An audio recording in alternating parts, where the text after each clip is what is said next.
இன்றே டவுன்லோட் செய்து உங்கள் ஃபேவரட் ஷோக்களை என்ஜாய் பண்ணுங்க.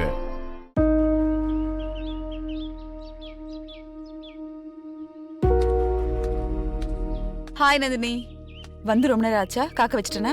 இல்ல ஆண்டி, இப்பதான் வந்தேன். ஆமா ஆண்டி, ஏதோ முக்கியமான விஷயம் நேர்ல பார்த்து பேசணும்னு வர சொன்னீங்களே, என்ன விஷயம் ஆண்டி? முக்கியமான விஷயம், சந்தோஷமான விஷயமும் கூடதான். நமக்கு சந்தோஷமான விஷயம்னா அது அந்த அகிலாண்டேஸ்வரியோட ஆட்டம் அடங்கணும். அப்படி இல்ல, அட்லீஸ்ட் அவ தலை குனிஞ்சாவது நிக்கணும் ஆண்டி. ரெண்டுமே நடக்க போகுது நந்தினி, அதுவும் நாளைக்கே நடக்க போகுது. என்ன ஆண்டி, ஏதோ ஜோசியம் சொல்ற மாதிரி சொல்றீங்க? ஜோசியத்துல உனக்கு எந்த அளவுக்கு நம்பிக்கை இருக்குன்னு எனக்கு தெரியாது. எனக்கு சுத்தமா நம்பிக்கை இல்ல. ஆனா அகிலாண்டேஸ்வரி இருக்காளே, அவளுக்கு ஜோசியம்னா பயங்கரமான நம்பிக்கை. இவ்ளோ ஏன், உனக்கு தான் தெரியுமே, அவ மித்ராவை இந்த வீட்டுக்கு மூத்த மருமகளா ஆக்கணும்னு நினைச்சதுக்கு காரணமே அவ ஜாதகம் தானே. சரி ஆண்டி, இப்ப எதுக்கு இதெல்லாம் என்கிட்ட சொல்லிக்கிட்டு இருக்கீங்க? காரணமா தான் நந்தினி, அகிலா என்ன நினைச்சாலும் தெரியல, திடீர்னு இந்த விஸ்வாசம் இருக்கால, அவனை கூப்பிட்டு உன் பொண்ணோட ஜாதகத்தை எடுத்துட்டு வான்னு கேட்டா. சமையல்காரி ஜாதகத்தை எதுக்கு அகிலாண்டேஸ்வரி வாங்கினா? இதே கேள்வியத்தான் அந்த புள்ள பூச்சி புருஷோத்தம்னு அகிலா கிட்ட கேட்டாரு. அதுக்கு அகிலா சமையல்காரிக்கு மாப்பிள்ள பாக்குறதுக்கு தான் சொல்லி சூப்பர் ஷாக் கொடுத்தா பாரு. அது மட்டும் இல்ல நந்தினி, யாரையுமே வர வேணான்னு சொல்லிட்டு அவ மட்டுமே கார் எடுத்துக்கிட்டு கிளம்பி போயிட்டா. திரும்பி வரும்போது பாக்கணுமே, ஒரு புயல் மாதிரி வந்தா. கையில கிடைச்ச எல்லாத்தையும் தூக்கி போட்டு உடைச்சி வெறியாட்டு ஆடிட்டா. என்ன காரணம்? எதுக்கு அப்படியெல்லாம் பண்ணா? எல்லாம் ஜோசியம் ஜாதகம் இது பண்ற வேலைதான். அகிலா இருக்காளே, ஆதி ஜாதகத்தையும் சமையல்கார் ஜாதகத்தையும் கொண்டு போய் ஜோசியர் கிட்ட காமிச்சிருக்கா. அந்த ஜோசியர் இந்த ரெண்டு ஜாதகமும் புருஷன் பொண்டாட்டி ஜாதகம்னு சொல்லியிருக்கா. ஆண்டி, இன்னொரு விஷயம் சொல்லு நந்தினி. ஜோசியர் சொல்லிட்டாருன்னு நினைச்சு நீங்க அமைதியா இருக்காதீங்க. ஜோசியத்தால குழம்பி போயிருக்கிற அகிலாண்டேஸ்வரியோட மனசை இன்னும் குழப்புங்க. இந்த மாதிரி நேரத்துல நீங்க சமையல்காரிய பத்தி என்ன சொன்னாலும் அந்த அகிலாண்டேஸ்வரி நம்பிடுவா. அதனால சமையல்காரிய பத்தி அகிலா மனசுல தப்பான எண்ணம் உருவாகிற மாதிரி நடந்த விஷயத்த சம்பந்தப்படுத்தி பேசுங்க. விசுவாசத்துக்கு உதாரணமா அந்த அகிலாண்டேஸ்வரோட மனசுல இடம் பிடிச்ச அந்த சமையல்காரிய அகிலாண்டேஸ்வரோட மனசுல இருந்து தூக்கி எறிங்க. கண்டிப்பா நந்தினி, நான் சும்மாவே ஆடுவேன். அந்த சமையல்காரிய அழிக்கிறதுக்கு ஒரு சரியான காரணம் கிடைச்சிருக்கு, அதை விட்டுருவேனா? அத அப்படியே பெருசாக்கி அகிலா மனசுல இருந்து அவளை தூக்கி எறிய வைக்கிறேன். அதுக்கப்புறம் நான் நினைச்ச மாதிரி அவளை இந்த வீட்டை விட்டு இல்ல, இந்த உலகத்தை விட்டே அனுப்புறேன்.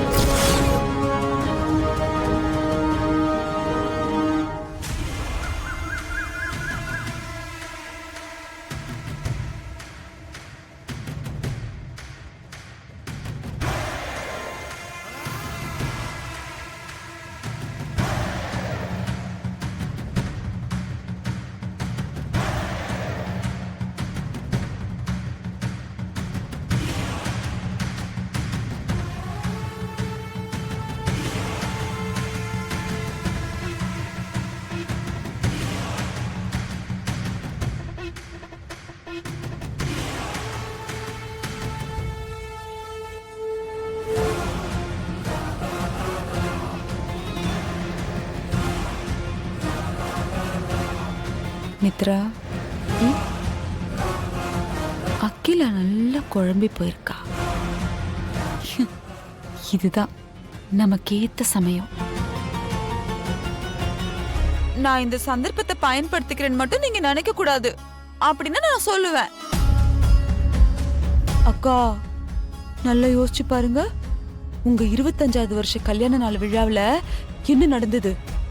அவளால தானே அவ்வளவு பெரிய தீ விபத்து நடந்தது. அதுல அபசகுனம் புடிச்ச மாதிரி நம்ம குடும்ப போட்டோ எரிஞ்சு போச்சேக்கா.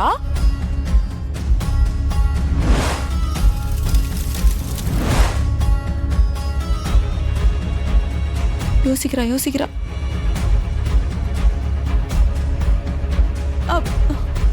அது மட்டும் இல்ல, அதுக்கப்புறம் அருண் ஐஸ்வர்யா நிச்சயதார்த்தம். அதுல எவ்வளவு குழப்பம்? அது எல்லாம் இந்த பார்வதியால தானக்கா? நீங்களே சொல்லுங்கக்கா, இந்த பார்வதியும் அருணும் ஒன்னா சேர்ந்திருக்கிற போட்டோவை பார்த்துட்டு அருண் ஐஸ்வர்யா நிச்சயதார்த்தமே நின்னு போச்சு இல்ல? அது மட்டும் இல்லக்கா, அந்த நிச்சயதார்த்தம் நின்னு போனதுனால உங்களுக்கு எவ்வளவு அசிங்கம், எவ்வளவு அவமானம், எவ்வளவு தலைக்குனிவு, இது எல்லாம் அந்த பார்வதியால தானக்கா? நினைச்சு பாக்குறா.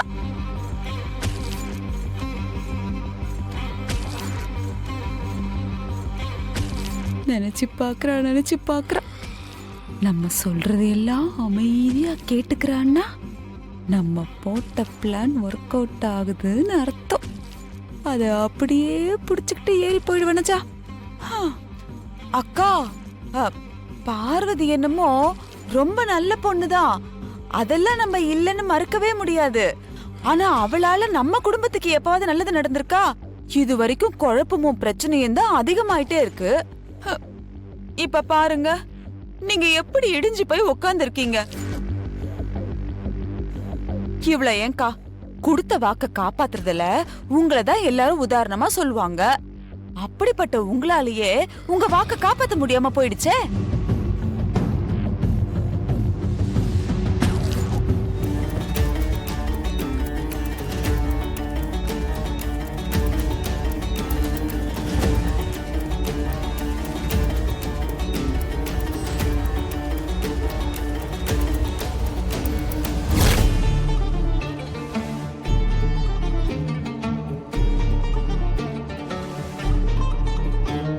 என்ன பண்ணிட்டு இருக்கீங்க?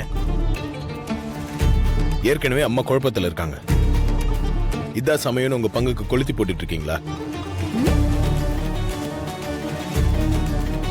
பார்வதி பத்தி பெருசா லிஸ்ட் போட்டுட்டு இருக்கீங்க. உங்களால இந்த குடும்பத்துல என்னென்ன குழப்பம் நடந்துச்சு, என்னென்ன பிரச்சனை வந்துச்சுன்னு உங்களை பத்தி நான் லிஸ்ட் போடவா?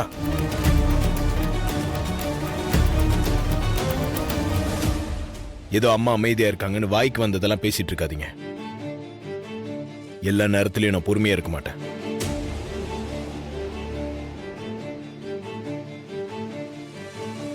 ஆதி,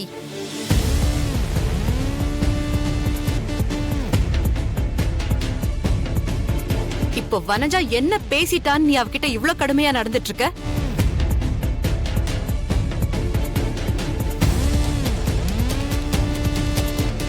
வனஜா சொல்றது எல்லாமே சரிதானே?